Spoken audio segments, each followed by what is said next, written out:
स्वागत है योग तरंग में। आपके साथ मैं हूं शिखा शर्मा। योग प्राचीन काल से भारतवासियों के जीवन का हिस्सा रहा है। योग वो क्रिया है जो शारीरिक, मानसिक और आध्यात्मिक विकास में महत्वपूर्ण योगदान देती है। प्रधानमंत्री श्री नरेंद्र मोदी जी के अथक प्रयासों से 21 जून को अंतर्राष्ट्रीय योग दिवस के रूप में घोषित किया गया।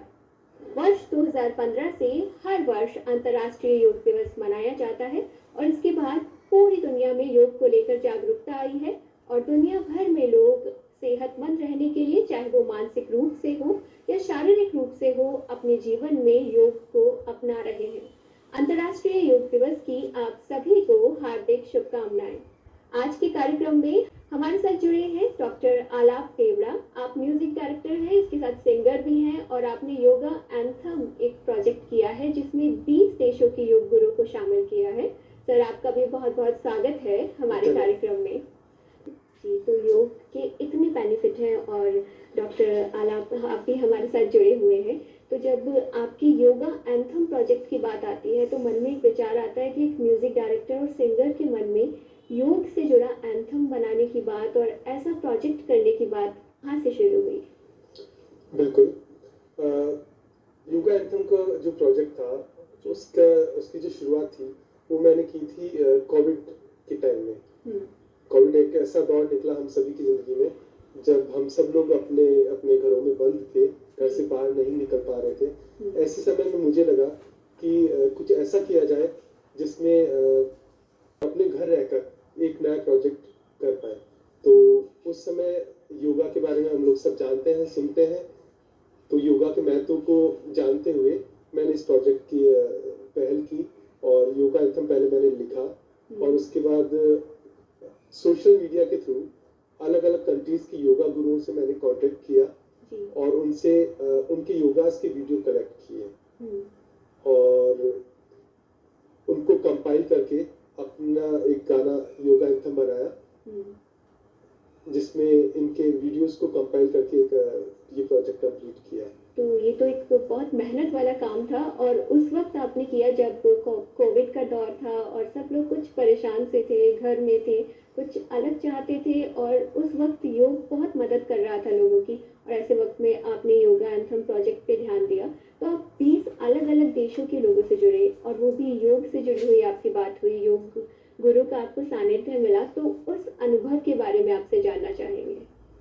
बिल्कुल, जैसा कि अभी आपने बताया कि हम सब लोग अपने अपने घरों में थे। ऐसे वक्त पे एक कलाकार या जब आप कुछ क्रिएटिव करते हैं तो उसके लिए तो एक बहुत बड़ी कैद हो गई थी क्योंकि बाहर निकल नहीं पा रहे थे, कुछ कर नहीं पा रहे थे। ऐसे में योग एंथम मैंने जब लिखा और अलग अलग देशों के योगा गुरुओं से मैंने कांटेक्ट किया, उनसे उनके व्यूज जाने और अलग अलग तरह के योगासन उनसे कलेक्ट किए जिसमें रूस, UK, US, Ukraine, Belarus, Austria, ऐसे कई 20 कंट्रीज से मैंने कांटेक्ट किया जिसमें आप मानेंगे नहीं कि लास्ट में आते आते शुरुआत में थोड़ा स्लो रहा उनके रेस्पॉन्ड आना। बाद में ऐसा रहा कि मेरे पास लगभग 50 एंट्रियाज आई और उनमें से मेरे लिए मुश्किल हो गया कि मैं उनमें से किनका चयन करूं, किनका नहीं करूं। तो फिर फाइनली हमने 20 वीडियोस को उसमें शामिल किया और उसको कंपाइल करके ये वीडियो किया।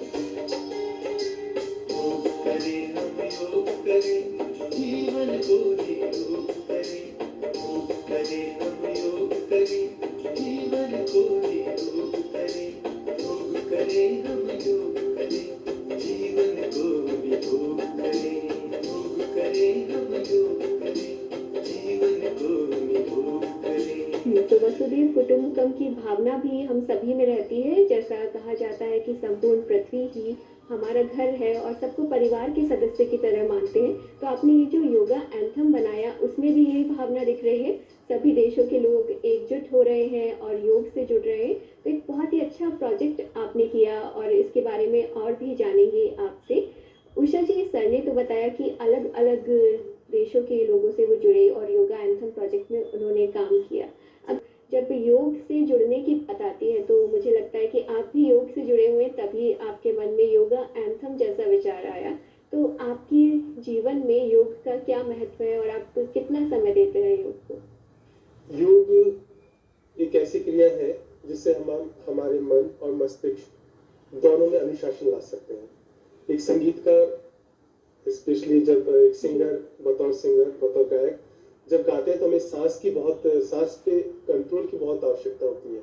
तो ऐसे में प्राणायाम और ऐसे योग करने से ब्रीथिंग पे कंट्रोल आता है, जिससे गाने में बड़ी सहायता मिलती है।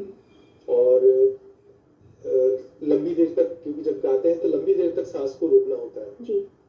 तो इस हिसाब से भी योग हमारे जीवन में बड़ा महत्व रखता है। और मैं योग को बड़ा पॉजिटिवली लेता हूँ और करता हूँ, कोशिश करता हूँ कुछ टाइम निकालूं सुबह अर्ली इन द मॉर्निंग, जैसे टाइम मिलता है मैं इसको करता हूँ। स्पेशली मुझे सबसे ज्यादा पसंद है सूर्य नमस्कार, जो मैं रूटीन में करने की कोशिश करता हूँ हमेशा। तो आपने जो योगा एंथम प्रोजेक्ट किया, इसके लिए आपको प्रशंसा भी मिली, वो चाहे भजन सम्राट अनूप जलोटा जी की हो या दूसरी सेलिब्रिटीज की हो, उनके भी आप तक शुभकामना संदेश आए।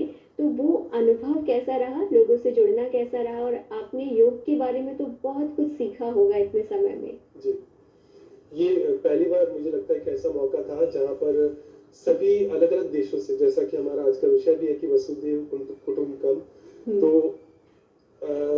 ये जो धरती है हम सब लोगों के लिए समान है और योग भी सभी लोगों के लिए समान है, चाहे देश हो विदेश हो, सभी लोग इसे बड़े उत्साह के साथ इसे लेते हैं और इसको करते हैं।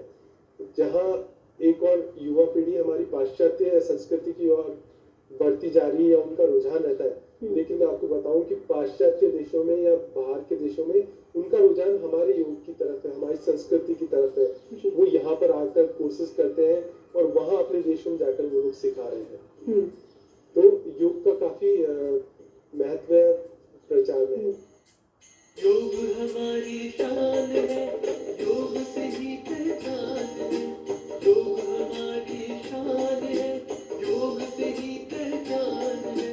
संस्कारों की पूंजी है योग, जीवन की पूंजी है योग। संस्कारों की पूंजी है योग, जीवन की पूंजी है योग। योग करे सब लोग करे, जीवन को निरोग करे। अब आपने इतनी मधुर आवाज में और इतनी संगीतमय तरीके से हमें कहा है कि योग करें, तो अब मैम की तरफ तो जाना ही पड़ेगा योग सीखने के लिए। तो बहुत बहुत धन्यवाद उषा चतुर्वेदी जी और डॉक्टर आलाप, आप हमारे साथ जुड़े और कार्यक्रम में आए और साथ में हमें इंस्ट्रक्शन देने के लिए हमारे साथ जुड़ी है जो योगा ट्रेनर, उन्हें भी हम बहुत बहुत धन्यवाद देते हैं। युवा साथियों, आपसे बस यही कहना है कि अगर आप स्वस्थ रहना चाहते हैं और जीवन में तरक्की करते हुए मानसिक और शारीरिक बीमारियों को दूर करना चाहते हैं, तो योग को अपना साथी बना लीजिए। अंतर्राष्ट्रीय योग दिवस की शुभकामनाओं के साथ आप हमें दीजिए अनुमति। नमस्कार।